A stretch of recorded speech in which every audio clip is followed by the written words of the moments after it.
Hi, I am Carrie Shipman. Thank you for being here today. I am a member of Leadership Lafayette Class 50. Will you take a minute and introduce yourself? Glad to. I am Nick Schenkel, the director of the West Lafayette Public Library, and I'm class of 17, so glad to see Leadership Lafayette continuing its fine tradition. Awesome. Thanks so much. You're welcome. Will you provide us with a snapshot of your organization and the role you have within it?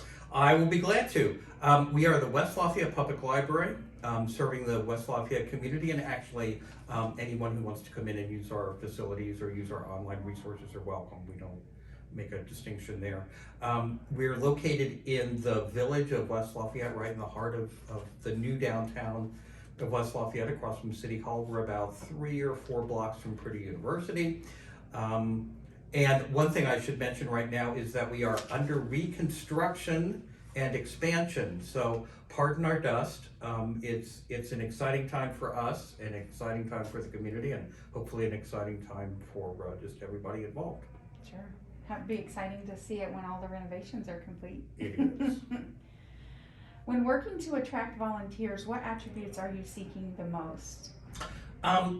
Number one would be curiosity. We're a public library, and so we really want to encourage folks to explore the world around them, whether it be through literature, through reading, therefore, through listening, through viewing, or attending one of the programs that we still manage to offer online. We've cut out our in-person programming, but we certainly do a lot still online. So curiosity would be number one. Someone who's interested in working as a team, but also working individually. We're one of those places where teamwork is important, but also working one-to-one can also work very well for us, depending on what the project or the volunteer activity might be. Mm-hmm. Those are really good points. What is the biggest gap or need that you have identified for volunteers to serve during the pandemic? That is a great question. During the pandemic, we closed for a couple of months, as did many organizations around our area, and we reopened in July of last year. We've been open ever since, with a couple of exceptions.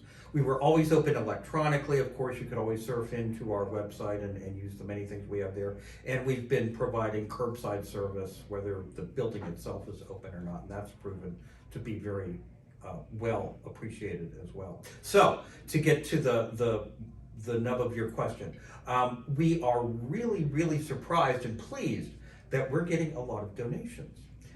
Folks are at home more than they used to be. They're interested in maybe cleaning out the closets or cleaning out the basement or the attic or whatever in the world, the garage in my case, and they just have lots of stuff. And fortunately, they're bringing a lot of their books, their records, their CDs into the library. So one of our main occupations right now in terms of utilizing volunteer help is actually helping us sort through, move around and sort through all the donations that we're getting. It's a really pleasant surprise to us. And we're also offering a kind of constant, continual book fair because we've got so much stuff, and we realize we can't bring lots of people in at one time to have a traditional book fair where lots of people come on a weekend and maybe spread it out through a week. We're now running that continually as well. And so having folks help us stocking the book fair and making sure that things are kind of in reasonable order within the book fair is important. I'll mention a couple of other things too. Our little free libraries that we have scattered throughout the parks in West Lafayette require regular maintenance and care. And that's actually a fun activity because you get to put in books and see what people are reading and what they're interested in. And thirdly, our local history collection. We started a number of years ago really focusing on West Lafayette local history. Fantastic job that the Tippecanoe County Historical Association does, fantastic job that Purdue Archives does. West Lafayette just seemed to kind of get lost in the cracks. So we've made a special effort now to go out and seek out and more to the point right here, start to categorize, collect, process any number of West Lafayette local materials, which really, and I say materials because it really runs the gamut, from print stuff to fabrics to signs, just anything that's kind of West Lafayette related, we're interested in collecting and organizing. And we are getting, as with the book fair, we are getting lots and lots of stuff as people are cleaning out, which is fantastic. So if you're interested in learning more about West Lafayette, you don't have to even live in West Lafayette. If you're interested in learning more about what makes West Lafayette unique, it's many, many things. We'd be delighted to have you come in and help us work through all of the stuff that we're getting. Some exciting work for sure. Historical data is always interesting. It is It's right in fascinating. your backyard. So. Yes, exactly. Awesome. So you tapped on some really great ideas for how volunteers can serve, identified your gaps and needs. How is your organization working to keep volunteers safe during the pandemic? Excellent question. We take the pandemic very seriously. We're following city guidelines, county guidelines, state and national guidelines. Everyone who works at the library, whether they're a paid staff or volunteer staff, are expected to wear a mask when they're anywhere in a public area. If they're in their individual office area, they're allowed to be without a mask. But anytime we're with each other or with the public, certainly a mask is required. We do require folks visiting inside the library itself to wear a mask, and of course we're following local guidelines on that.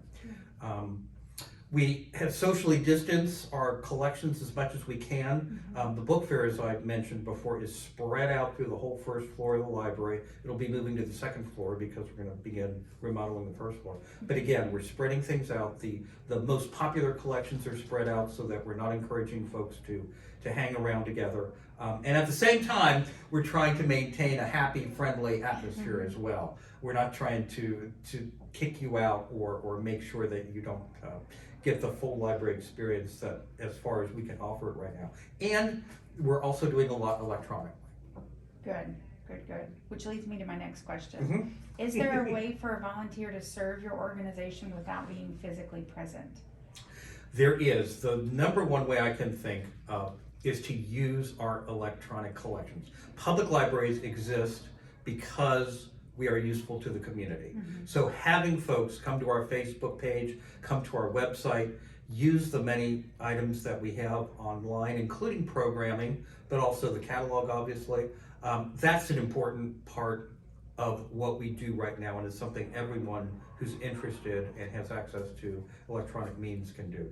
I would also suggest that there are things that you can do. There are projects that we can send to you electronically that you can work on without actually entering the building, and we'll be glad to talk with you about that one-on-one if you're interested in that kind of program as well. Good. And the best way to contact you is come to our website and check out the volunteer application form. Write to one of our staff. We're all listed there, including myself. Or you can come in. We're open Tuesdays through Saturdays, 10 to 6.